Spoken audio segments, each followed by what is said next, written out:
विष्णु सहस्त्रनाम स्तोत्र को क्यों पढ़ें, कैसे इसका पाठ करें, इसके पाठ को करने से क्या फल मिलता है, पुरुषोत्तम मास में विष्णु सहस्त्रनाम को क्यों रोज पढ़ना चाहिए। राधे राधे, जय श्री कृष्णा। ओम नमो भगवते वासुदेवाय नमः। प्रिय भक्तजनों, विष्णु सहस्त्रनाम भगवान श्री हरि विष्णु के अर्थात भगवान नारायण के, भगवान पुरुषोत्तम के 1000 नामों की वह श्रृंखला है जिसे जपने मात्र से मनुष्य के समस्त दुख, उसकी सारी तकलीफ़ें, उसके सारे कष्ट, उसके रोग शोक सब दूर हो जाते हैं और भगवान विष्णु की अगाध कृपा उसे प्राप्त होती है।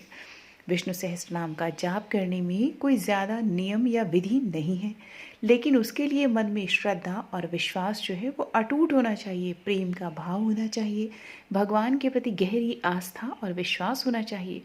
भगवान की पूजा करने का एक विधान, एक तरीका है कि अगर आपके पास पूजन की सामग्री हो या वो ना हो, पर आपके मन में अपने ईष्ट के प्रति वो अगाध प्रेम, विश्वास, समर्पण और श्रद्धा होनी चाहिए।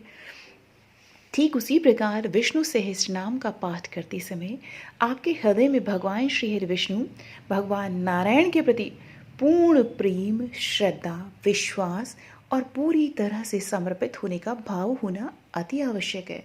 जिस प्रकार की मनोस्थिति में होकर के आप भगवान विष्णु का के सहस्त्र नाम, उनके 1000 नामों का पाठ करेंगे, उसी मन स्थिति में भगवान श्री हरि भी आपकी पूजा को स्वीकार करेंगे और आपके ऊपर अपनी कृपा दृष्टि बनाएंगे।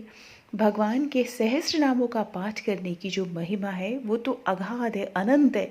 श्री हरि भगवान विष्णु के 1000 नामों के स्मरण मात्र से मनुष्य के पातकों का, कष्टों का, दुखों का, रोगों का, भय, शोक, जो भी उसे पीड़ा हो उस सब का नाश हो जाता है।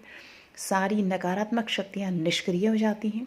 जो भी प्राणी भगवान विष्णु के 1000 नामों का स्मरण करता है, पाठ करता है, जप करता है, उसको सुनता है, उसकी आयु में, विद्या में, यश में और या यूं कहें कि हर चीज़ में, बल में, संपन्नता में, सुख में, सफलता, आरोग्य, सौभाग्य की उसे प्राप्ति होती है। उसकी समस्त प्रकार की मनोकामनाएं पूर्ण होती हैं। सरल शब्दों में अगर कहें तो वह दैवीय सुख, ऐश्वर्य, संपदा के साथ साथ उसके जीवन में संपन्नता भी आती है। भगवान विष्णु के 1000 नाम अनंत गुना फल प्रदान करने वाले हैं। तो आज से आप हर रोज विष्णु सहस्त्र नाम का पाठ करें, रोज सुबह या शाम, और अपने आप से, मेरे कहने मात्र से नहीं बल्कि अपने आप से आप इसके चमत्कारों का लाभ महसूस करें अपने जीवन में। ये तो पुरुषोत्तम मास है जो भगवान श्रीहरि का ही मास है, तो आप इसी माह से किसी भी दिन से इस पाठ को शुरू करें और वीरवार को तो इसका पाठ अवश्य करें, क्योंकि वो दिन तो भगवान श्रीहरि के ही निमित्त होता है।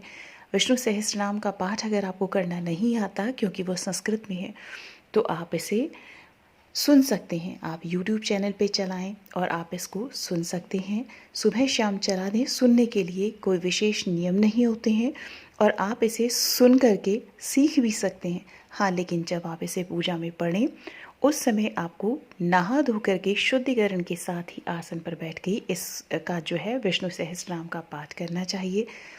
सुनते समय भी आप इसे ध्यान से सुने। इस बात का आपको ध्यान रखना है कि आपका ध्यान इधर उधर ना हो, आप बातों में मग्न ना हो। तो इसका आपको ध्यान रखना है कि आपको श्री हरि के प्रति आस्था और समर्पण का भाव रखना है। चाहे आप अपने घर पे काम करते हुए इसे सुन लें, उसमें कोई विशेष नियम नहीं है, लेकिन समर्पण बहुत ज़रूरी है, प्रेम और भावना ज़रूरी है ईश्वर के निमित्त। तो आप इसको अपने जीवन में खुद ब खुद महसूस करेंगे कि विष्णु सहस्त्रनाम को पढ़ने से, सुनने से अनंत गुना फलों की प्राप्ति किस प्रकार होती है। और उसके बाद कमेंट करके अवश्य बताएं कि आपको विष्णु सहस्त्रनाम को पढ़ने से या सुनने से किन पुण्य फलों की प्राप्ति हुई है, ताकि और लोग भी इस पावन पुण्य स्तोत्र के बारे में जान सकें, उसका अपने जीवन में लाभ ले सकें। क्योंकि संसार में अनेक लोग हैं जो बहुत दुखी हैं, किसी न किसी प्रकार से परेशानियों में घिरे हुए हैं, तो सबकी परेशानियों को उनका समाधान मिल सके, इसीलिए आप कमेंट बॉक्स में कमेंट करके अवश्य बताइएगा कि विष्णु सहस्त्रनाम को पढ़ने से, सुनने से आपके जीवन में क्या क्या परिवर्तन आए। राधे राधे, जय श्री कृष्णा, जय श्री हरि।